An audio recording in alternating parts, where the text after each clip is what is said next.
Bismillahirrahmanirrahim. Assalamualaikum warahmatullahi wabarakatuh. Alhamdulillahi rabbil alamin. Alhamdulillahi nahmaduhu wa nasta'inuhu wa nastaghfiruh wa na'udzu billahi min shururi anfusina wa min sayyiati a'malina. Man yahdihillahu fala mudilla lahu wa man yudlilhu fala hadiya lahu. أشهد أن لا إله إلا الله وحده لا شريك له وأشهد أن محمدا عبده ورسوله وصفيه وخليله وخيرته من خلقه بلغ رسالة وأدى الأمانة وكشف الله تعالى به الغمة وترك أمته على المحجة البيضاء ليلها كنهارها ولا يزيغ عنها إلا هالك فجزاه الله عنا أحسن ما جزى نبيا عن قومه ورسولا عن أمته وسلم تسليما كثيرا أما بعد. Alhamdulillah, jamaah sekalian yang dirahmati Allah Subhanahu wa taala, para mu'takifin, ikhwan maupun akhwat yang dirahmati Allah Subhanahu wa taala. Alhamdulillah kita masih diberikan kesempatan di hari yang keberapa ini? 20. Kan ada perbedaan soal ini mungkin. versi ganjil genep. Setiap hari ada yang ganjil. Ini hikmahnya semoga tambah semarak semuanya menjalani Ramadan ini. Jamaah sekalian dirahmati Allah Subhanahu wa taala, sisa-sisa waktu ini betul-betul bagaimana kita gunakan sebaik-baiknya. Sering mungkin kita dengar satu perkataan yang disebutkan oleh Ibnul Jauzi rahimahullahu ta'ala dalam kitabnya Saidul Khatir. Beliau mengatakan ini, ungkapan ini masyhur, sering kita dengar mungkin kalau di akhir Ramadan ini. Beliau mengatakan, Innal khayla idza syarafati nihayatil midmari badzalat aqsa juhdiha. Sesungguhnya seekor kuda itu jika telah sampai pada putaran terakhir perlombaannya, dia akan mengerahkan seluruh kemampuannya litafuza, supaya menggapai kemenangan, supaya mencapai kesuksesan. Fala takunil khailu aftana minka. Maka jangan sampai kalian, wahai orang-orang beriman, kalah dengan kuda. Ya, kalah dengan kuda, di akhir-akhirnya malah nggak menyadari bahwa ini sudah di akhir-akhir. Di akhir-akhirnya malah kemudian semangatnya kendor. Di akhir-akhirnya malah kemudian banyak hal yang melenakan kita dari permasalahan-permasalahan yang ada ini. Akhirnya harusnya di akhir perlombaan itu kita mengerahkan segala kemampuan, tetapi kita malah tidak fokus sehingga terlewatkan penutupan yang baik. Sehingga Ibnul Jauzi mengatakan fa innamal a'malu bil khawatim. Karena sesungguhnya amal-amal itu yang menentukan itu akhirnya. Maka bisa jadi kita di awal mungkin kurang baik, kemarin di awal-awal banyak yang terlewat. Maka kalaulah memang di awal-awal kemarin tidak maksimal, setidaknya kita meninggalkan Ramadan itu dengan kondisi yang terbaik. Kondisi yang terbaik kita meninggalkan Ramadan, sehingga kita ibaratnya itu ya husnul khatimah meninggalkan Ramadan ini. Jamaah sekalian dirahmati Allah Subhanahu wa taala, kita insyaallah hari ini akan bahas Quran. Akan bahas Quran. Ini momen Ramadan ini kita tahu sama-sama bahwa momen Ramadan ini momen bagaimana Allah Subhanahu wa taala itu seakan-akan ingin mengikatkan hubungan kita kembali dengan Quran. Mengikatkan hubungan kita kembali dengan Quran. Ramadan ini bulan Quran, Ramadan ini bulan di mana Allah Subhanahu wa taala jadikan pahala-pahala itu berlipat ganda, diantaranya terutama juga pahala bacaan Quran. Hanya saja kadang ketika kita itu kemudian fokusnya kan hanya ingin tadarus, banyakan tadarus. Bagus, ya sudah bagus, tadarus saja alhamdulillah sudah kita syukuri. Tetapi bagaimana tidak berhenti sampai di situ? Ya, kalau kita kembali nih, apa yang dikatakan para sahabat dulu, ini diantara perbandingannya generasi sahabat dan generasi setelahnya, apalagi kita yang jauh, ya, jauh sekali jarak antara generasi kita dengan generasi sahabat. Tapi sahabat itu sempat dulu komen kepada generasi setelahnya. Mereka mengatakan inna nata'allamul imana qabla an nata'allamal Qur'an. Dulu zaman kami masih hidup sama Nabi itu, kami itu memulai belajar dengan belajar iman sebelum belajar Quran. Falamma ta'allamnal Qur'an, maka ketika kita itu belajar Quran, yang terjadi kita belajar Quran setelah punya landasan keimanan yang kokoh, keimanan yang benar, keimanan yang kuat, begitu kemasukan Quran, hatinya sudah mapan, bertambah imannya. Nah, itu yang kita harapkan. Nah, kadang ini orang sekarang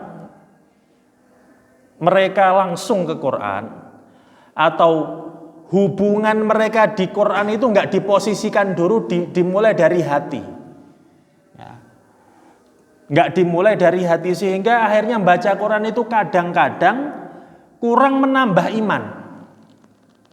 Ya hanya sebagai satu rutinitas saja, hanya sebagai satu formalitas saja, hanya sebagai satu kegiatan yang berulang, tetapi karena hati itu belum ditata, efeknya itu kurang besar. Tetap ngefek, kita yakin Quran itu punya efek kebaikan, tetapi kemudian kurang tertata. Makanya Nabi itu mensifati golongan Khawarij, golongan yang dalam berislam itu ekstrim, melampaui batas. Bukan mereka itu nggak senang Quran, bukan mereka itu kemudian jauh dari Quran. Tidak, bahkan mungkin Nabi itu kan nyifati Khawarij itu kan golongan yang tahqiruna sholatakum bi sholatihim. Kalian itu minder kalau lihat sholatnya mereka. Kalau lihat ngajinya mereka itu bikin minder. Wah, ternyata ampuh tenan ngaji ini. Ya. Kalau lihat hafalan Qur'annya itu ngeri. Bikin kita itu ciut. Tetapi kenapa mereka bisa sesat, bisa melenceng, bisa kemudian malah menjauh dari Islam? Bahkan sama Nabi SAW itu disifati yakhrujuna minal Islam. Mereka keluar dari Islam ini seperti anak panah melesat dari busurnya. Disebutkan sama Nabi karena kenapa? Bahwa bacaan Quran mereka la yujawizu Qur'anuhum hanajirahum.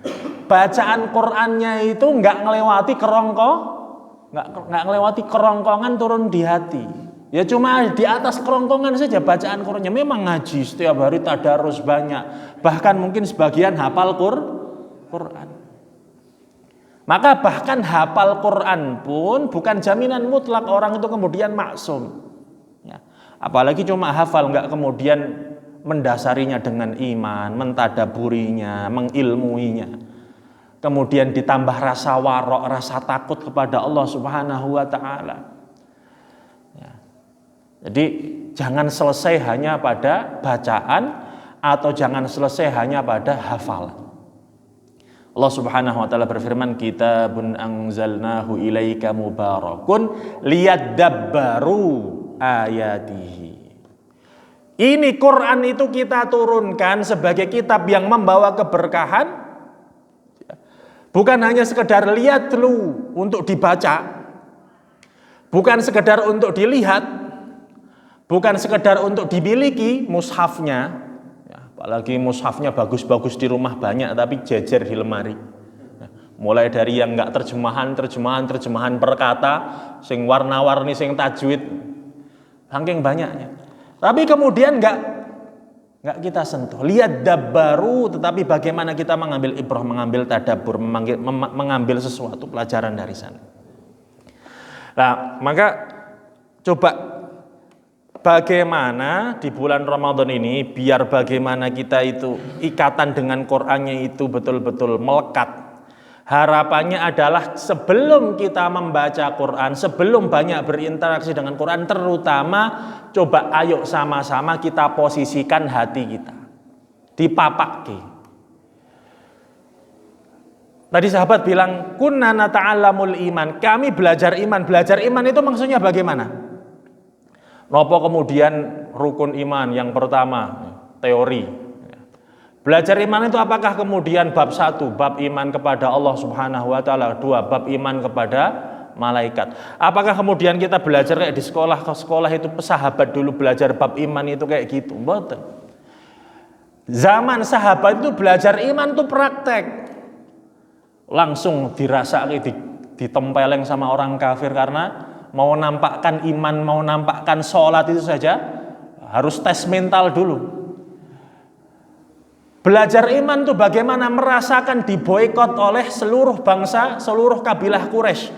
Mereka nggak mau ikut berdagang, nggak mau menyuplai kebutuhan ekonomi, bahkan melarang untuk berinteraksi sosial, diboikot itu. Masa-masa sulit itu membentuk karakter-karakter mereka. Dan mereka, para sahabat itu langsung menjadi saksi bagaimana Quran itu turun di tengah-tengah mereka menjadi solusi, menjadi mukjizat. Ya, baik mukjizat secara ilmu maupun mukjizat secara zahir kenyataan. Jadi akhirnya sahabat itu punya pandangan terhadap Quran itu bagaimana betul-betul ini kitab, satu kitab yang berbeda dari kitab-kitab yang lain. Dia membawa i'jaz, membuat orang lain itu lemah, membuat orang lain itu nggak mampu menampakkan kesombongannya. Sisi i'jaz, sisi kemukjizatan Quran. Padahal Quran ini berbahasa Arab, tetapi dan bangsa Arab di zaman itu berada pada puncak peradaban sastranya. Jadi para nabi itu kan biasanya diutus kepada satu kaum dalam satu zaman, di mana zaman itu lagi yang paling viral itu zaman apa? Nah, nabi membawa mukjizat yang paling kuat, yang mana hal-hal atau orang-orang di zaman itu nggak bisa melawannya, padahal mereka para ahli melakukan itu. Itulah Quran, sehingga mereka mandang ini sebagai mukjizat yang nggak terkalahkan. Jadi ijaz, padahal Quran ini berbahasa Arab.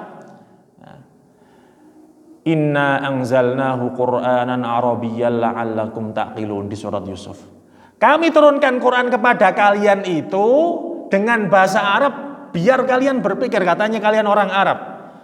Bahkan peradaban bangsa Arab zaman itu pada puncak peradaban syairnya. Jadi syair di zaman, penyair-penyair di zaman itu bisa potensi kayanya besar. Karena kabilah-kabilah itu, jadi kalau zaman sekarang itu ibaratnya itu alat media. Penyair-penyair itu alat media.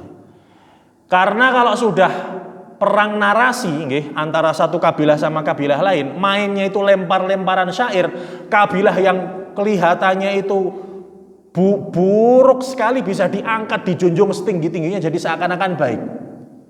Sebaliknya kabilah yang aslinya buruk kelakuannya bisa, atau yang baik banget bisa dijatuhkan seburuk-buruknya.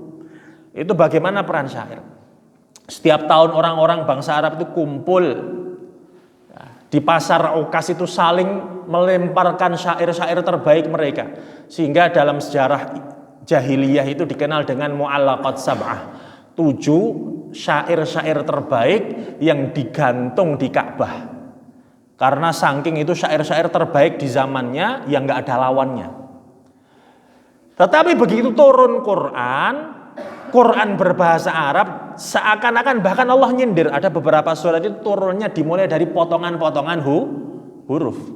Kaf ha ya ain sad Dzikru rahmati rabbika 'abdahu Zakaria. Ada. Alif Lam Mim Ra. Ada huruf-huruf potongan-potongan bahasa Arab itu sebetulnya supaya membukakan mata lebih lebar sama orang Arab ketika itu. Lah ini loh, ayo, katanya kalian pinter syair, pinter bisa buat sastra-sastra tertinggi. Ini loh bahasa Arab, isinya alif, ba, ta, kaf, ha, ya, ain, shad. Ayo, katanya ini bahasa kalian. Kalau kalian memang bisa ngelawan Quran, ini mana katanya bisa ngelawan Quran? Kalau kalian nganggap bahwa Quran ini cuma buatan Muhammad saja, dia cuma akal-akalannya Muhammad saja yang pinter, penyair, lo katanya kalian juga pinter. Ayo, ini isinya juga huruf-huruf yang biasa kalian pakai, tetapi satu pun nggak ada yang mampu. Nah, coba kita mulai dari sini, bagaimana mandang Quran ini benar. Ya, dia adalah mukjizat Allah Subhanahu wa Ta'ala, dan alangkah beruntungnya kita umat yang ditinggal nabinya mukjizatnya masih ada. Alangkah beruntungnya kita, setiap umat Islam sampai hari kiamat akan menjadi saksi kemukjizatan nabinya. Umat-umat terdahulu nabinya mati, bahkan nabinya masih hidup, nggak bisa semuanya nyaksikan mukjizat nabi. Karena waktu pas metu mukjizatnya mesti tidak semuanya lihat. Mungkin sebagian hanya dengar, ada saksinya banyak. Tetapi karena mukjizatnya itu temporer, hanya terbatas pada waktu dan kejadian tertentu. Zahir memang kelihatan, tetapi gara-gara zahir ini malah kemudian terbatas. Saksi-saksi hidupnya itu sedikit. Nah, begitu saksinya meninggal ya sudah, itu hanya menjadi cerita saja. Tetapi Quran ini, makanya kita itu jadi umat yang diberkahi sama Allah Subhanahu wa Ta'ala. Sudah banyak jaraknya kita dengan Nabi, tetapi setiap dari kita yang masih ketemu Quran ini semuanya jadi saksi mukjizat. Ya, kita kadang terlalu lama nganggep mukjizat itu kudu sing ketok-ketok niku nggih. Kudu sing belah segara, sing apa kebal di dobong. Sehingga lihat Quran itu kok akhirnya koyo kurang ampuh. Kok cuma buku, mukjizatnya kok cuma buku loh, padahal ini lebih ampuh dari itu semua. Mukjizat itu sudah hilang semua. Katakanlah sekarang ujug-ujug ning Mesir ana sing aku nemu tongkate Nabi Musa. Apa jek mandi niku? Digebukke ning segara apa jek gelembelan apa mboten? Enggak bisa, karena itu bukan tentang alatnya, tapi tentang momennya. Apakah kemudian kalau ada yang nemu apa misalnya, ada yang nemu alat apalah misalnya, selain tongkatnya Nabi Musa, apa katakanlah cincinnya Nabi Sulaiman, terus iso mabur nunggang angin kan? Enggak ada. Hilang semua. Nah, Quran ini sampai kapanpun, selama Quran ini masih ada, masih Allah Subhanahu wa Ta'ala takdirkan di atas muka bumi ini, ya selama itu juga kita masih bisa melihat keindahan Quran bagi orang yang mau melihat. Maka itu tadi, bahwa Quran ini ayo kita pandang dengan pandangan yang benar, diposisikan hati yang benar, bagaimana kita ngagungkan Quran sebagai mukjizat Allah Subhanahu wa Ta'ala, kitab yang layak kita takzimi. Makanya ya harus tahu kedudukan Quran dulu. Biar tahu kita mulai dari mana untuk kemudian memposisikan Quran itu, memandang Quran itu dengan iman. Ya harus dengan ilmu memang. Maka coba pertama kita pandang Quran ini sebagai i'jaz, sebagai mukjizat yang melemahkan kita, yang mencengangkan kita, yang kita itu bakal lemah di hadapan Quran, dan bahkan Quran ini melampaui zamannya. Jadi bahkan ini menjadi ilmu tersendiri nih. Kalau di kampus-kampus itu jadi ilmu tersendiri, bahkan bukan hanya di kampus, dari zaman ulama salaf abad-abad ketiga atau kelima hijriyah, keempat hijriyah itu sudah ada ulama mulai ngarang ilmu namanya i'jazul Quran, sisi kemukjizatan Quran. Namanya Imam Al-Baqilani, gurunya Imam Haramain, mbah gurunya Imam Ghazali. Imam Baqilani ngarang kitab Ijazul Quran di mana ditampakkan lebih jelas lagi kenapa Quran ini spesial. Supaya kita sadar. Karena kadang nyun sewu kita ini sebagian dari orang-orang itu nganggep memandang Quran itu kayak mandang buku KUHP, isinya undang-undang. Isinya aturan tok. Isinya kok jelimet, ribet, bikin mumet.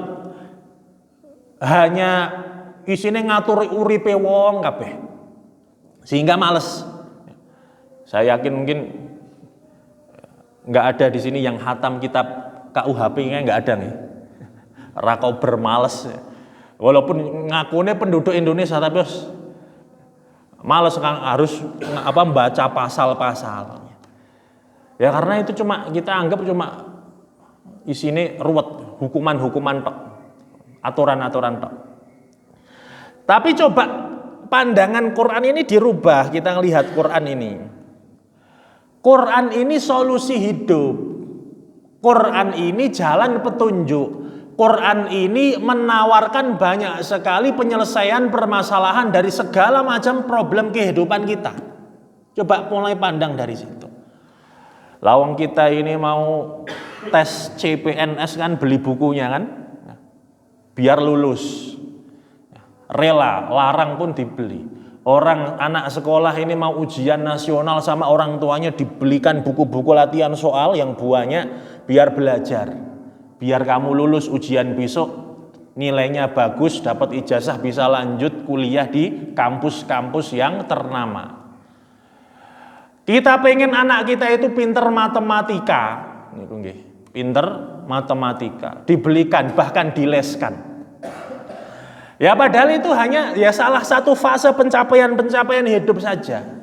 Tapi kita rela orang pengen punya kemampuan pinter untuk menjadi pemimpin, dia baca buku tentang leadership, bahkan ikut seminar. Kita aja untuk skill-skill yang ingin kita upgrade, kepentingan duniawi kita saja rela beli bukunya, memahaminya, dibaca dengan seksama.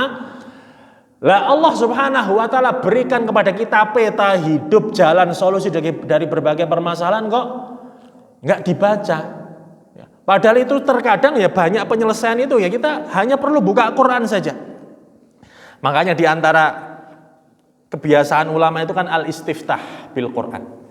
Mereka itu membuka Quran ketika sedang ngerasa sesuatu tertentu, entah nggak pas, galau atau sedang ada masalah. Sekedar mereka buka Quran, mereka baca saja. Kemudian mereka fahami ada ayat apa. Dilalah itu rata-rata ada yang pas saja, ada yang menetap di dalam hati apa yang dia baca dalam Quran. Itu diantara bentuk keampuhan Quran. Terkadang kita baca ayat mana saja kok ada saja yang pas dengan hati kita.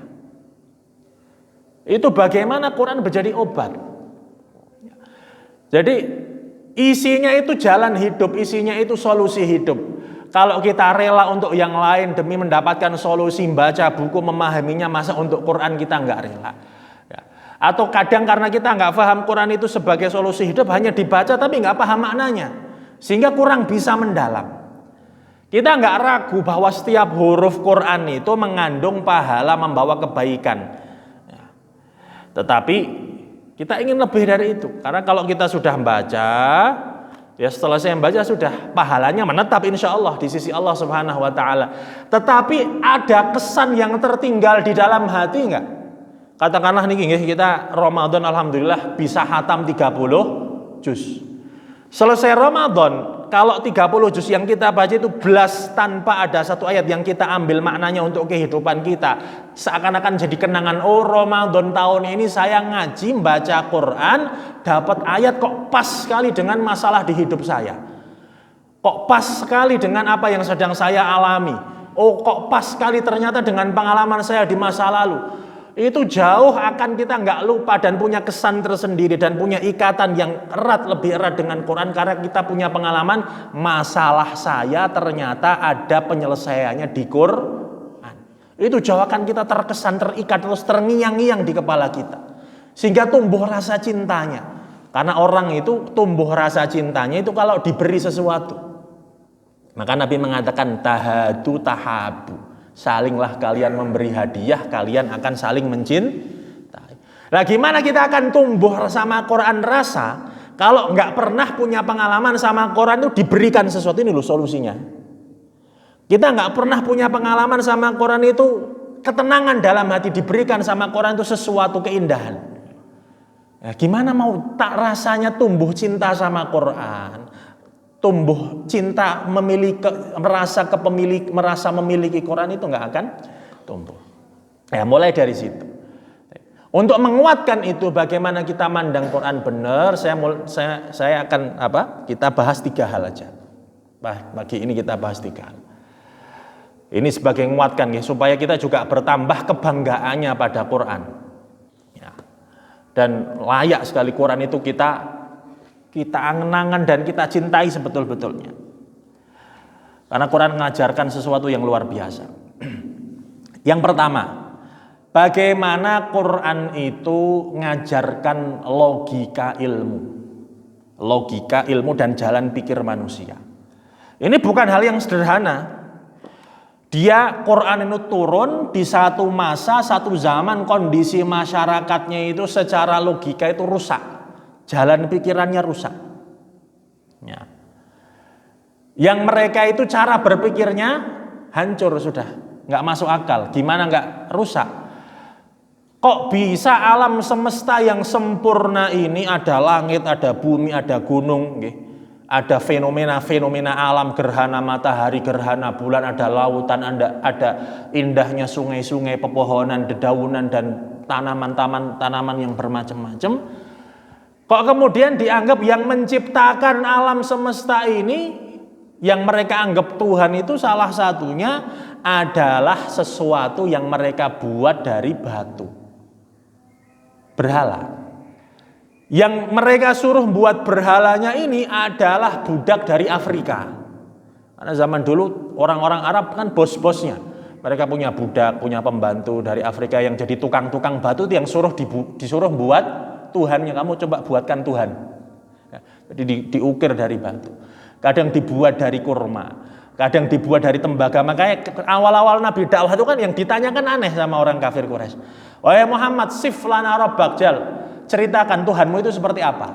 Dia itu terbuat dari batu atau dari tembaga, atau dari perunggu, atau dari kurma. Karena memang salah satu Tuhan yang dibuat sama orang Quraisy itu dari kurma. Nah, lagi lapar dititili. Nggak masuk akal. Alam sesempurna ini kok yang nyiptakan makhluk yang lemah sekali, bahkan ini diciptakan oleh orang yang mereka anggap hina, yaitu orang budak-budak berkulit hitam. Dan banyak sekali tatanan-tatanan masyarakat secara akal itu rusak. Makanya ini salah satu bagaimana Quran itu menjadi hidayah ketika dipikirkan. Kita dengar kisahnya Jubair bin Mut'im. Jadi Jubair bin Mut'im itu zaman perang Badar, itu kan perang Badar, Nabi SAW kan menang perang, banyak tawanan, berhasil menawan orang kafir Quraisy. Orang Quraisy namanya mau supaya tawanannya ini dibebaskan, harus negosiasi, kirim negosiator. Jadi negosiasi perang itu zaman dulu ya sudah ada, dari zamannya Nabi itu sudah ada negosiator. Namanya orang mau negosiasi, yang dipilih mesti orang pinter. Zaman sekarang kan, orang mau negosiasi mesti tokoh-tokoh pinter, nggak mungkin orang bodoh.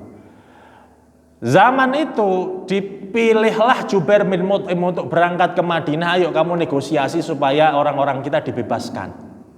Nah, ya karena zaman itu belum ada hotel kan ya, di Madinah zaman Nabi. Ya, ada orang jauh ya tinggalnya yang paling memungkinkan di masjid, di pelataran masjid. Karena bahkan orang baru hijrah pun biasanya sama Nabi suruh tinggal di masjid, belum punya rumah mereka ninggalkan rumahnya di Mekah. Qadarullah dia nunggu di masjid, duduk di pelataran masjid. Ketika itu sore menjelang maghrib, ketika maghrib Nabi SAW baca surat At-Tur. Wat-tur wa kitabim mastur fi raqqim mansyur. Terus sampai kemudian akhir itu Allah Subhanahu wa taala berfirman, Am khuliqu min ghairi syai'in am humul khaliqun. Apakah mereka itu tercipta dari ketiadaan, ataukah mereka itu yang menciptakan dirinya sendiri? Manusia itu kok gemede, sombong sekali, merasa bahkan sebagian dirinya itu Tuhan. Janjane emang siapa yang menciptakan mereka? Bukankah mereka dulunya itu gak ada jadi ada? Ataukah mereka merasa dirinya itu sebagai pencipta? Am khalaqus samawati wal ard bal la yuqinun. Ataukah mereka itu yang merasa menciptakan langit dan bumi, ikut bangun langit, ikut bangun bumi, ikut bangun isi bumi, ikut bangun isi langit. Terus mereka merasa berhak untuk ngaku jadi Tuhan. Nek mengen ngaku-ngaku jadi Tuhan, minimal ya urun-urun lah gawe gunung siji, gawe bintang piro, gawe planet, melu areng ngecor bumi apa pergi. Tapi nyatanya mereka nggak ikut. Terus sampai indahum khazainu rabbika am humul musaitirun. Apakah mereka itu ikut memiliki perbendaharaan Rabb Allah Subhanahu perbendaharaan Allah, atau mereka itu hanya ngaku-ngaku saja, atau mereka merasa menguasai. Nah ini kemudian Jubair bin Mut'im, karena dia orang yang berlogika, berpikir, oh iya ya. Dia mengatakan kada qalbi ayyatir, hampir hati saya itu terbang, saya nggak tahu ini. Habis logika saya mau ngelawan Quran. Maka sejak zaman dulu memang Quran ini datang membenturkan cara pikir argumennya orang-orang kafir sama argumennya Quran. Supaya mencabut kekufuran dari diri mereka memang harus dengan ilmu, dengan logika ini. Maka ini betul-betul luar biasanya Quran, bagaimana mampu mengawal cara berpikir manusia. Dan ini yang mendasar. Ya, maka Allah Subhanahu wa taala sendiri sudah mengatakan lam yakunil ladzina kafaru min ahlil kitabi wal musyrikina munfakkina hatta ta'tiyahumul bayyinah. Orang-orang kafir, ahli kitab, orang musyrik, mereka orang yang kafir, baik kalangan ahli kitab atau kafir Quraisy yang musyrik, nggak akan tercerabut dari akar kekufurannya, nggak akan mungfakin mereka hatta ta'tiyahumul bayyinah, sampai datang kepada mereka bukti. Bukti apa yang Allah berikan? Rasulun minallahi yatlu suhufam mutahharah. Rasul, utusan dari Allah yang membacakan lembaran-lembaran yang suci. Ya Quran ini dibacakan, difahamkan kepada mereka. Ini salah satu bagaimana logika Quran juga. Jadi lama sekali manusia ini sejak zaman dulu berpikir. Ini lama manusia itu terjatuh pada kesalahan logika. Lama sekali orang zaman dulu itu berpikir bahwa karena problematika orang itu banyak, problematika manusia itu banyak. Urusane wong kan wakeh nggih. Ana sing utang, ana sing bojone selingkuh, ada yang zaman siki ya utang bank barang malah. Ada yang kreditnya macet, ada yang gegeran mau perang, sengketa, rebutan lemah sama kakaknya sendiri, rebutan warisan. Karena permasalahan manusia itu banyak, maka mereka berpikir Tuhannya nggak cukup satu, harus banyak ini. Nanti dibuat setiap masalah ada Tuhannya sendiri-sendiri. Nah, itu cara berpikir orang dulu gitu, bahkan banyak peradaban. Makanya ada Tuhan apa ini? Tuhan atau dewa matahari, ada dewa padi, ada dewa ini, ada dewa ini. Dianggapnya ini sebagai penyelesai problem-problem mereka. Pikirannya seperti itu. Nah, lama itu, bukan hanya orang Arab saja, banyak peradaban di dunia ini yang kayak gitu. Maka datang Quran, gimana? Quran mau menyelesaikan salah pikir seperti ini gimana caranya? Dikawal sama Quran. Maka awal Nabi dakwah itu kan dianggap janggal. Aja'alal alihata ilaha wahida inna hadza la syai'un ujab. Wahai Muhammad, apakah kamu itu mau memangkas Tuhan-Tuhan kita yang banyak itu cuma dipangkas disisihin satu doang? Tinggal satu. Kamu jadikan Tuhan-Tuhan yang banyak itu jadi tinggal satu tok. Inna hadza la syai'un ujab. Kok aneh kamu itu? Wong masalah kita banyak kok yang walau Tuhannya banyak saja kita masalahnya rantai-entek. Nah ini kok mau jadi satu tok, gimana nanti masalah-masalah yang lain. Selama ini kita walau lagi susah kakean utang mintanya ke Tuhan ini.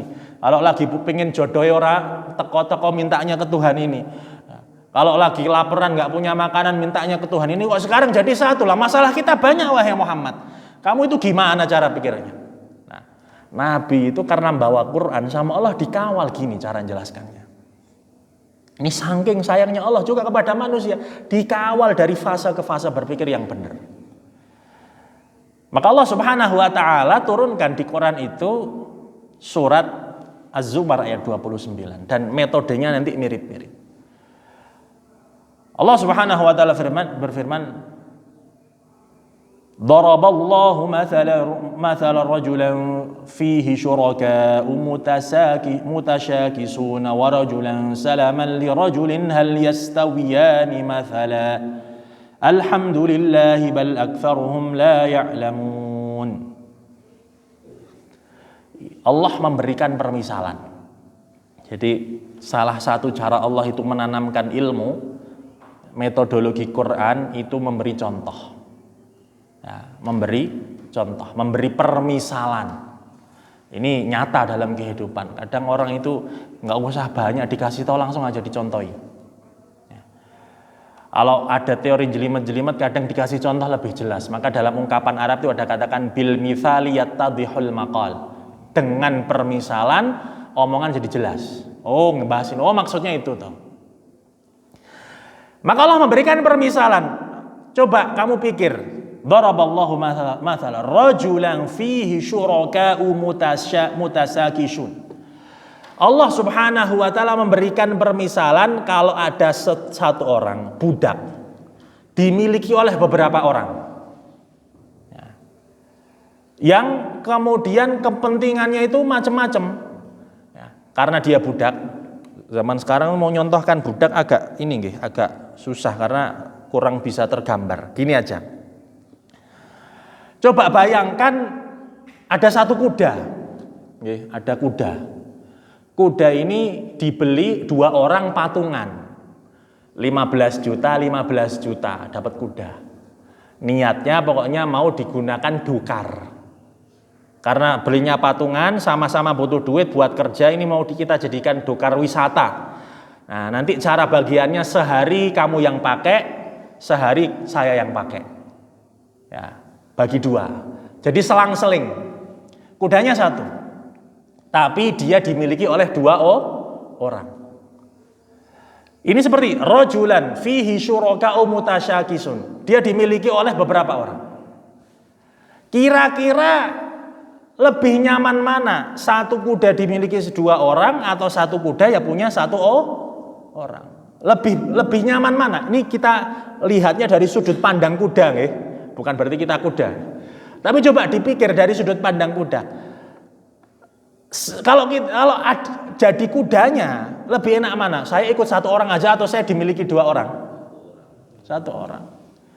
Dimiliki 2 orang, perlakuannya mesti beda-beda. Kemarin sudah diforsir kerja seharian sampai capek.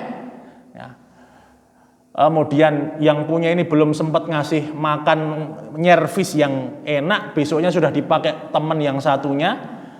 Sama, dia nggak mau rugi. Saya juga udah urunan 15 juta kemarin beli, saya juga mau biar nggak rugi saya pakai. Ya. Jadi di pingpong ya sana sini, nggak pernah ngerasakan kenyamanan. Karena masing-masing dari tuannya itu nggak mau rugi karena sudah ikut iuran. Wah, akhirnya nggak nyaman tentu jadi seperti itu. Maka tadi wa rajulan salaman li rajulin hal yastawiyani mathala. Satu budak dimiliki 2 orang atau satu budak dimiliki 1 orang apakah sama? Tentu tidak. Lah kamu saja nggak mau kalau kamu dimiliki 2 orang, kalau ada budak terus tuannya 2 mesti nggak mau, capek kerjanya 2 kali, perlakuannya kadang setiap orang nggak mau rugi, gimana mau memanfaatkan kerjanya semaksimal mungkin. Lah kok kamu mau jadi budaknya banyak Tuhan, sengi karepe koyo ngene, sengi karepe koyo ngene, sengi njaluk koyo ngene, sengi nanti setiap dewa itu pengennya sendiri-sendiri. Kalau terjadi susah kamu. Lawang kamu aja kalau jadi budak nggak mau jadi budak banyak orang, kok kamu mau jadi budaknya banyak tuan. Kamu itu gimana cara berpikir kamu? Kamu saja nggak mau digitukan, tapi kalau buat Tuhan yang nggak jelas banyak itu juga malah kamu mau. Maka di situ iya orang berpikir, oh iya ya, oke masuk. Mulai orang Quraisy itu dididik berpikir dari tahap ke tahap. Ini sudut pandang budak. Dibalik sama Allah Subhanahu wa taala sama sebagai sudut pandang kalau ada Tuhan. Ya, karena di antara karakter yang Allah sebutkan di Quran itu ada Abu Jahal itu disifati sama Allah balhum qaumun ya'dilun. Orang-orang kafir Quraisy terutama adalah kaum yang suka menyamakan, menyetarakan sesuatu yang enggak setara. Seakan-akan itu pengen adil, tapi itu nggak adil karena yang rendah ditinggikan, disamakan kedudukannya dengan yang tinggi. Berhala disamakan kedudukannya seperti Allah, dia Tuhan. Maka Allah buat permisalan lain dari sudut pandang sebagai Tuhan, sebagai Allah Subhanahu wa taala, sebagai Rabb. Allah Subhanahu wa taala firman, "Daraba lakum mathalan min anfusikum. Hal lakum mimma malakat aymanukum min syuraka'a fima razaqnakum fa antum fihi sawa." Takhafunahum ka khifatikum anfusakum. Allah membuat permisalan lain di Quran. Coba kalian pikirkan dalam diri kalian sendiri. Kalian punya harta, ya, habis kerja nggih, capek kan, kerja mengumpulkan uang, ya, 30 hari, sebulan, kerahkan semuanya. Alhamdulillah hasil, bisa beli rumah, bisa beli mobil, rumahnya besar, bisa punya bisnis, punya tabungan. Terus tiba-tiba datang orang, entah tetangga kita atau orang yang lama kenal kita, pembantu kita. Tiba-tiba ngeklaim, oh ini harta yang banyak ini juga ada milik saya. Saya juga berhak ini memiliki harta ini. Ini saya juga rumah ini saya berusaha, atau ada kuli yang bangun ketika jadi, oh saya juga berhak untuk memiliki rumah ini. Padahal dia nggak ikut apa-apa, atau dia hanya bantu sedikit, atau bahkan orang lain tiba-tiba ngeklaim itu juga hartanya dia, padahal nggak ikut kerja keras. Ya. Begitulah permisalannya. Allah Subhanahu wa taala menciptakan langit, bumi, seluruh isinya, ya, dengan segala keajaiban dan keindahannya. Terus tiba-tiba akhir-akhir datang sesuatu dikatakan, oh ini juga Tuhan. Padahal dia nggak ikut nyiptakan langit, nggak ikut nyiptakan bumi, bahkan lahirnya saja di bumi. Bumi sudah lebih tua dari dia. Dia ada belakangan, adanya itu belakangan, terakhir-terakhiran. Kok diklaim sebagai Tuhan? Ini kan ibarat orang melu nyambut gawe tapi melu ingin menikmati. Lah kamu saja nggak mau punya harta terus dibagi sama orang lain, nggak kenal nggak apa, dia nggak punya jasa apa-apa sama kamu, terus dia ikut ngeklaim. Fihi mimma malakat aymanukum min syuraka. Fima razaqnakum, dia ngerasa berhak memiliki apa yang kalian miliki juga. Seakan-akan dianggap antum fihi sawa, kalian disetarakan kedudukannya padahal dia lebih rendah dari kamu. Takhafunahum ka khifatikum anfusakum. Ya. Kalian takut pada mereka seakan-akan kalian juga khawatir pada diri kalian sendiri, dianggap setara. Tentu nggak mau, rugilah. Maka Allah Subhanahu wa taala juga lebih tinggi dari itu semua. Kok kalian nganggap tadi ada berhala batu, apalagi Lata, Uzza, Hubal, Suwa, itu kan aslinya dulu nama-nama orang soleh. Ya mereka manusia aslinya. Mereka saja lahirnya di bumi, nggak punya apa-apa, kok kalian minta-minta. Maka di situ dikawal, disadarkan orang ini. Kalian saja nggak mau, apalagi Allah Subhanahu wa taala diberikan contoh kehidupan nyata dalam hidup. Maka ini bagaimana Quran ngawal logika, cara pikir pertama. Oh, ternyata sebegitunya, dan ini logika ini sudah ada 1400 tahun yang lalu ngawal. Oh, jadi saking bagaimana Allah Subhanahu wa taala itu ngurusi orang satu-satu, ngurusi umat, bagaimana dientaskan ini Nabi SAW menjelaskan isi Quran. Alangkah menakjubkannya. Yang kedua, Quran ini mukjizat, memang mukjizat. Nah, kadang mukjizat itu kalau sudah akhirnya bikin kita diam, nggak berkutik. Ya. Sering mungkin dicontohkan bagaimana orang nggak bisa ngelawan Quran dengan mendatangkan yang sepertinya. Ini populer. Bagaimana mukjizat Quran ini kita baca, bagaimana Allah Subhanahu wa taala ngajarkan berargumentasi sampai bikin orang diem. Ada kisahnya Nabi Musa dengan Fir'aun. Ya, masyhur niku kan ketika Fir'aun atau ketika Nabi Musa itu ngadepi Fir'aun, sama Fir'aun ditanya, "Wa ma rabbul alamin?" Kamu katanya ngaku ada Tuhan selain saya. Tuhanmu itu seperti apa? Pertama Nabi Musa mengatakan Rabbus samawati wal ardi wa ma bainahuma. Tuhan saya itu Tuhan pemilik langit dan bumi dan apa-apa yang diantara keduanya. Itu Fir'aun masih nyengir, cuma gitu klaimnya. Saya juga yang memiliki bumi ini. Bahkan Fir'aun tuh saking terobsesinya, sudah dia panggil Haman, ya Haman ibnili sarhal la'ali ablughul asbab. Wahai Haman, tolong bangunkan saya menara yang tinggi, Jal. Saya tak ngintip ke langit, katanya Tuhannya Musa ini di langit. Ya, pemilik langit, coba la'ali attali'a ila ilahi Musa, supaya saya intip, coba mana Tuhannya Musa. Wa inni la'adhunnuhu kadziba, saya yakin Musa ini paling bohong saja. Ayo bangunkan. Nah, akhirnya Nabi Musa baru sadar, langsung diajari sama Allah, ganti dalilnya, ganti argumennya. Ya sudah. Kemudian Nabi Musa mengatakan, qala bar rabbukum wa rabbu abaikumul awwalin. Kalau gitu wahai Fir'aun, Tuhanku bukan hanya pencipta langit dan bumi, tetapi Tuhanku adalah Tuhanmu dan Tuhan orang-orang sebelum kamu. Ini padahal perdebatannya disaksikan oleh banyak orang. Tuhanku adalah Tuhanmu dan Tuhan orang-orang sebelum kamu. Bikin terdiam, gak mampu jawab. Lah iya, lah kalau dia ngaku Tuhan, Fir'aun ini ngaku Tuhan, lah terus mbah-mbahnya itu dulu Tuhannya siapa? Masa Tuhan lahir belakangan kan? Dulu belum ada Tuhannya. Ya sudah Fir'aun, padahal dalil yang sederhana, tetapi kemudian terdiam orang. Tuhan saya itu Tuhanmu dan Tuhan mbah-mbahmu dulu juga Tuhannya ini. Langsung Fir'aun loh iya, saya mau jawab apa ini? Orang-orang yang nonton juga terdiam, loh iya ya. Lah dulu terus mbah-mbahnya Fir'aun itu Tuhannya siapa kalau dia sekarang ngaku Tuhan?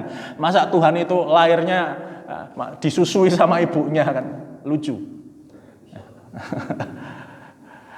Jadi Quran ngajarkan itu, bikin terdiam. Wah ini Quran. Itu bagaimana wahyu Allah Subhanahu wa taala, firman Allah Subhanahu wa taala. Nah, maka kalau orang ini biasanya kalau sudah kalap, otaknya sudah enggak ada, yang ada hanya ya sudah emosi. Ya, kemarin kan kita lihat nih di TV itu. Oh, sinten itu. Orang sudah kalau nggak ada akalnya, urat lehernya aja yang kenceng. Barulah Fir'aun mengatakan, la ini takhadta ilahan ghairi la aj'alannaka minal masjunin. Allah, kalau kamu ngaku-ngaku ada Tuhan selain saya, tak penjara kamu. Nah, sudah terdiam, nggak ada dalil lagi dia. Itu bagaimana Quran ijaz melemahkan, bagaimana Quran ngajari Nabi, pokoknya sesuatu yang kemudian menjadi yang mencengangkan.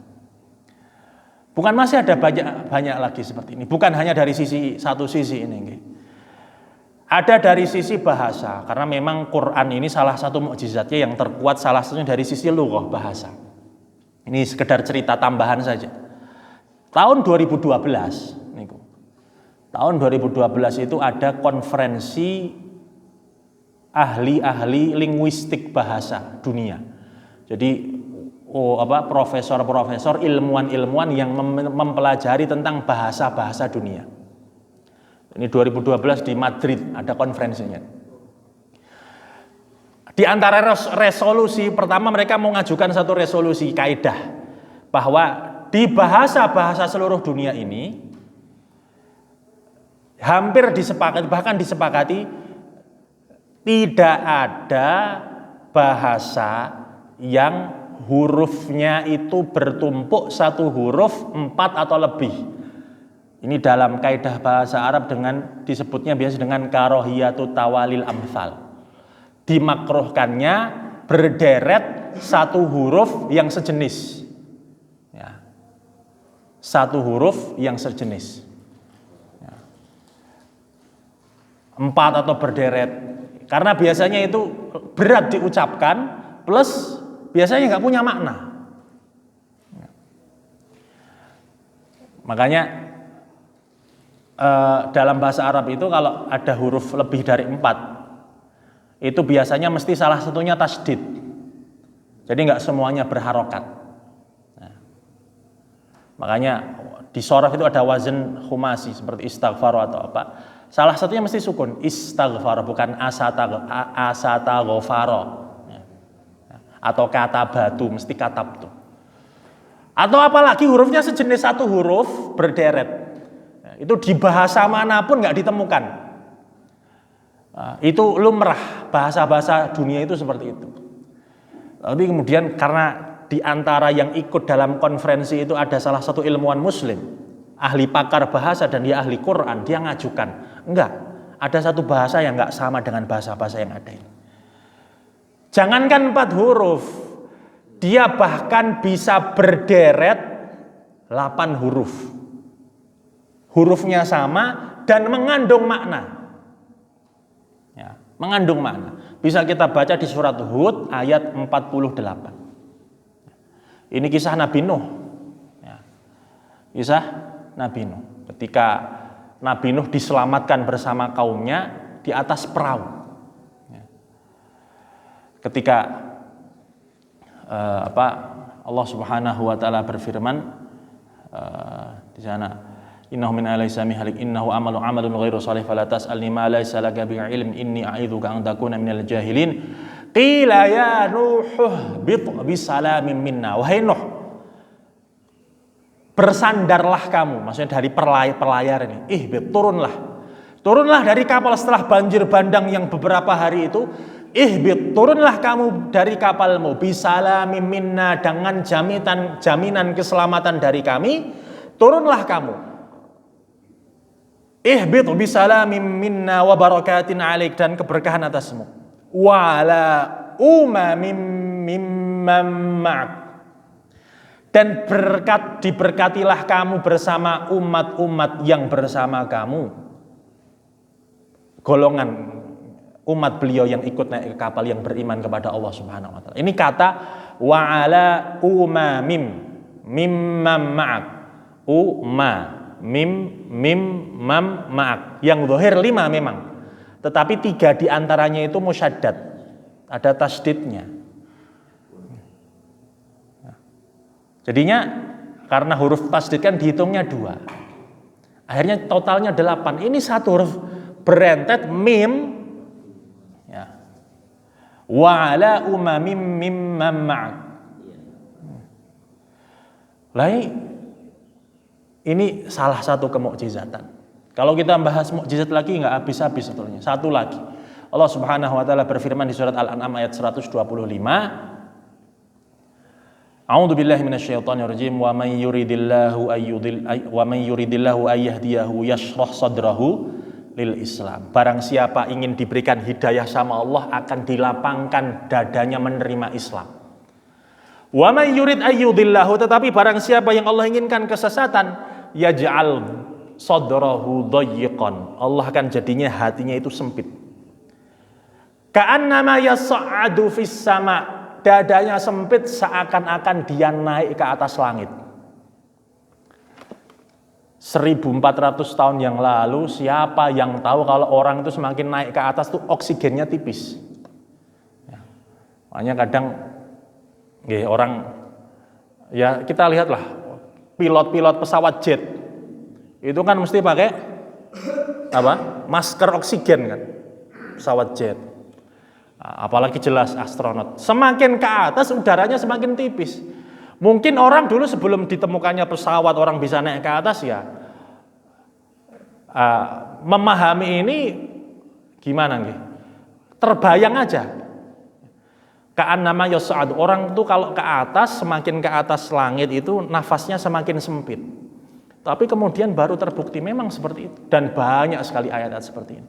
Maka pandang Quran yang Allah berikan kepada kita hadir sebagai mukjizat yang agung. Kita nggak mungkin ragukan lagi. Terakhir, bagaimana kita mandang Quran supaya timbul rasa pengagungan, rasa ta'zim ini? Coba lihat Quran itu sebagai syafaat. Ya. Kadang kita akan ngaji Quran sejam, 2 jam, atau bahkan kalau sudah dapat berapa ya? Lumayan 15 menit kan sudah mulai nih. Berapa lembar lagi nih? Oh, masih lama.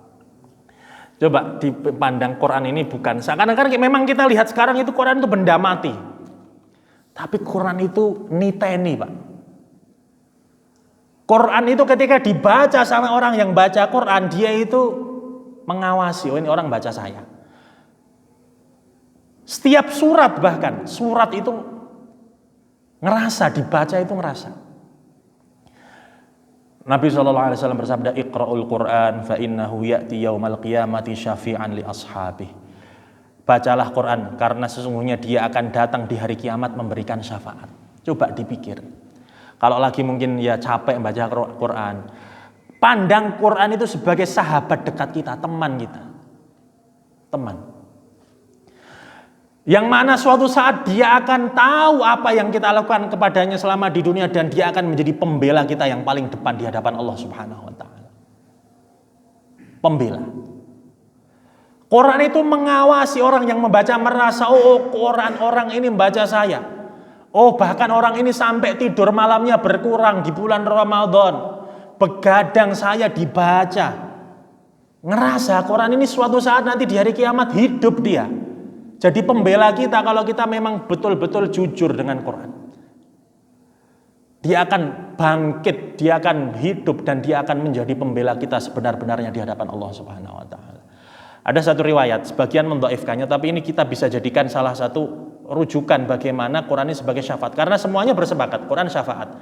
Cuma ada beberapa hal bisa kita ambil. Ada satu riwayat disebutkan oleh Imam Zuhri dari Anas bin Malik radhiyallahu taala anhu. Nabi SAW bersabda, Inna rajulan mimman kana qablakum mata wa laysa ma'ahu syai'un min kitabillah illa tabarakalladzi biyadihil mulk. Ada orang sebelum kalian meninggal, dia nggak punya hafalan Quran kecuali surat Al-Mulk. Falamma wudi'a lahu fi hufrati, ketika diletakkan di kuburnya, malaikat datang mau mengazabnya. Bangkit Quran, surat Al-Mulk ini bangkit. Protes, kenapa? Kamu mau azab saya? Barulah malaikat sadar, oh kamu ternyata ada kamu di sini. Kamu itu firman Allah, saya nggak berani mengadab kamu. Tetapi orang ini pantas diadab karena dia punya kemaksiatan, dia punya dosa. Tapi saya nggak bisa mutuskan, ayo kita sama-sama bareng menghadap Allah Subhanahu wa taala. Maka menghadaplah malaikat sama surat Al-Mulk ini menghadap Allah Subhanahu wa taala. Fantalaqi. Maka surat Al-Mulk ini berkata, Ya Rabbi inna fulanan amida ilayya min baini kitabik. Ya Allah, fulan ini dia itu datang kepadaku di antara banyak surat yang lain, fata'allamani, dia mempelajari aku, wa ta'alani, dia membaca aku. Afa muhriquhu anta bin nari, apakah engkau akan membakarnya dengan api? Wa mu'adzibuhu, dan engkau akan mengazabnya. Wa ana fi jawfih, sedangkan aku masih berada di dalam hatinya ketika dia meninggal. Fa in kunta fa'ilan, tetapi jika engkau ingin tetap mau mengazabnya, ya Allah, famhuni min kitabik, hapus saja saya dari kitabmu. Saya nggak usah termasuk dari Quran kalau saya nggak bisa ngasih syafaat. Maka apa jawaban Allah Subhanahu wa taala? Ala, ya sudah, bawa. Sudah terserah kamu, nggak apa-apa, saya maafkan. Ini jadi Quran yang mungkin bukan buat kita capek sampai kita baca ngantuk, sampai kita terhalang dari tidur, sampai kemudian kita untuk mempelajarinya harus meluangkan waktu, sampai kita pengen anak kita hafal Quran biar dia bisa menjadi syafaat buat kita juga harus keluarkan duit banyak. Nggak ada yang rugi. Quran ini akan menjadi pembela paling militan kepada kita di hadapan Allah Subhanahu wa taala. Hanya saja ulama berbeda pendapat. Apakah dia itu jadi syafaat cukup dengan membacanya atau harus dihafal dan kemudian difahami. Ada riwayat liman qara'a, barang siapa membaca. Ada, tapi Nabi di hadis lain mengatakan wa inni lawaditu annaha fi kulli qalbi kulli mu'min. Saya senang Quran ini, terutama di sini konteksnya tadi surat Al-Mulk, kalau ada di dalam dada-dada orang beriman. Artinya ada dalam hati, tersimpan dalam hati. Ya. Tapi ada riwayat membaca insya Allah juga sudah dapat syafaat, apalagi menghafal dan memahaminya. lebih kuat lagi. Apalagi memang Nabi senang kalau itu ada di dalam dada kita. Ada juga hadis lain, innallaha la yu'adzibu qalban wa al-Qur'an. Allah tidak akan mengazab hati yang di dalamnya mengandung Quran. Ini bisa jadikan kita obat ya. Kalau kita lagi capek, kita butuh hiburan, kita butuh kok ngerasa lagi banyak dosa, coba baca Quran. Ya. Sebagai penggugur dosa dan sebuah harapan ya, untuk kita kemudian mengobati diri. Quran ini juga akan menjadi syafaat kita di hadapan Allah Subhanahu wa taala. Tapi ya di-upgrade, jangan cuma baca tapi bagaimana kita mulai juga mempelajari ayat-ayatnya, ditadaburi, Pak. Ya tadi, bagaimana bulan Ramadan ini kalau kita tinggalkan, memang kenangan baca Qurannya banyak, 1 kali hatam, mungkin 2 kali hatam. Tapi ketika sudah selesai Ramadan ya sudah. Itu di sisi Allah menetap, tetapi kita ingin lebih dari itu. Bagaimana kita punya kesan dengan ayat-ayat yang kita baca. Bagaimana kita punya kenangan. Oh, Ramadan tahun ini saya punya kenangan tadabbur 1 ayat di Quran. Ya. Contoh ada firman Allah Subhanahu wa taala di surat Az-Zumar ayat 22. Fawailul lil qasiyati qulubuhum min dzikrillah. Maka celakalah orang yang hatinya ngerasa keras, yang hatinya telah dikeraskan, telah keras dari mengingat Allah Subhanahu wa taala. Coba ditadaburi. Oh iya, ternyata celaka orang kalau sampai keras hatinya. Tapi kadang orang keras hati itu nggak ngerasa. Ada orang saking pedenya kan, saking pedenya, saya nggak sholat, saya nggak puasa, saya nggak ibadah, tapi kok tetap sugih. Itu yang nggak sholat malah lebih kere daripada saya ini. Saya Ramadan ini ya tetap maksiat, tetap apa, tapi saya juga nggak ngerasa ada yang susah dalam hidup saya. Mana katanya orang yang jauh, yang nggak sholat, nggak ibadah, katanya bakal susah hidupnya. Saya nggak susah. Maka ayat ini jawabannya, fawailul lil qasiyati qulubuhum min dzikrillah. Celakalah orang yang hatinya sudah keras dari azab Allah, dari mengingat Allah Subhanahu wa taala. Justru itu sekeras-kerasnya azab, kalau ayat sudah nggak mempan lagi kamu. Lewat orang nyunggi mayit, lihat orang mati, bahkan mungkin lebih mudah dari dia, biasa aja. Nggak timbul rasa takutnya sama Allah Subhanahu wa taala, ternyata bakal mati. Dibacakan sama Allah ayat-ayat azab, nggak ada rasanya. Itu kan paling cuma cerita-cerita aja Quran. Nggak ada rasanya. Lihat orang fakir, lemah, minta-minta, sedang Allah berikan ujian. Nggak ada rasa. Fawailul lil qasiyati qulubuhum min dzikrillah. Bukankah parah-parahnya orang itu kalau hatinya sudah keras. Ayat-ayat Allah dijelentrehkan di hadapannya nggak buat dia takut. Sudah watubi'a ala qulubihim, sudah terkunci hatinya.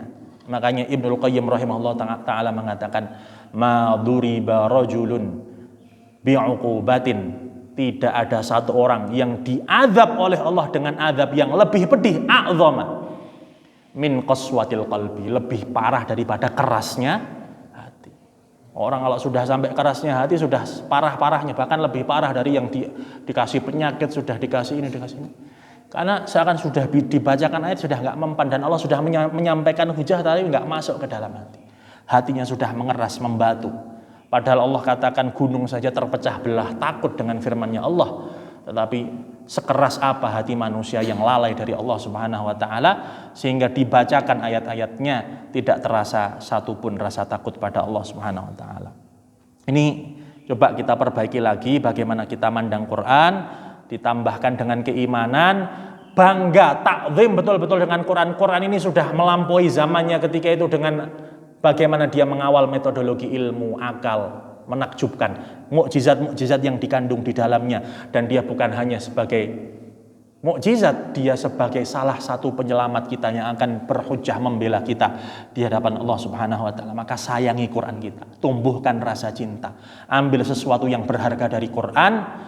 Rugi, Allah Subhanahu wa taala sudah bersamakan mukjizat nabinya bersama umat, bersama kita, walaupun jaraknya sudah jauh 1400 tahun, kita enggak punya manfaat apa-apa, enggak bisa ngambil apa dari Quran. Kama thalil himari yahmilu asfara, seperti keledai menggol buku.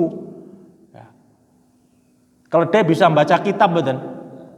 Walaupun yang dia bawa itu buku-buku populer, bestseller, kitab-kitab orang isinya itu ilmu-ilmu dunia, ilmu-ilmu kesuksesan semua. Ya dia cuma hanya jadi beban, jadi berat saja. Jangan sampai kita sudah sama Allah berikan kitab yang paling berharga, isinya emas dan perak dan permata, perbendaharaan langit dan bumi, ilmu generasi terdahulu dan ilmu generasi akhir. Tapi Quran ini nggak bisa kita ambil dengan maksimal. Nggak bisa kita ambil sesuatu ini dengan baik. Ini mungkin yang bisa kami sampaikan. Mohon maaf atas kekurangannya. Semoga Allah Subhanahu wa taala jadikan ini Ramadan yang berkualitas, Ramadan yang semakin mendekatkan diri kita kepada Allah Subhanahu wa taala, menambah keimanan kita, ketakwaan kita, rasa khusyuk kita dalam beribadah, rasa takut kita kepada Allah Subhanahu wa taala. Semoga Allah tumbuhkan rasa cinta kita kepada Quran, rasa cinta anak turun kita kepada Quran. Allahumma ja'alil Qur'anal 'azima rabi'a qulubina wa nura sudurina wa jalaa ahzanina wa dhahaba humumina wa ghummina. Rabbana dhalamna anfusana wa illam taghfir lana wa tarhamna lanakunanna minal khasirin. Rabbana dhalamna anfusana wa illam taghfir lana wa tarhamna lanakunanna minal khasirin. Rabbana atina fid dunya hasanah wa fil akhirati hasanah wa qina adzabannar. Wa sallallahu ala nabiyyina Muhammadin wa ala alihi wa sahbihi al-akhyar wa sallama tasliman katsira. Wa akhiru da'wana alhamdulillahi rabbil alamin. Wassalamualaikum warahmatullahi wabarakatuh. Subhanallah.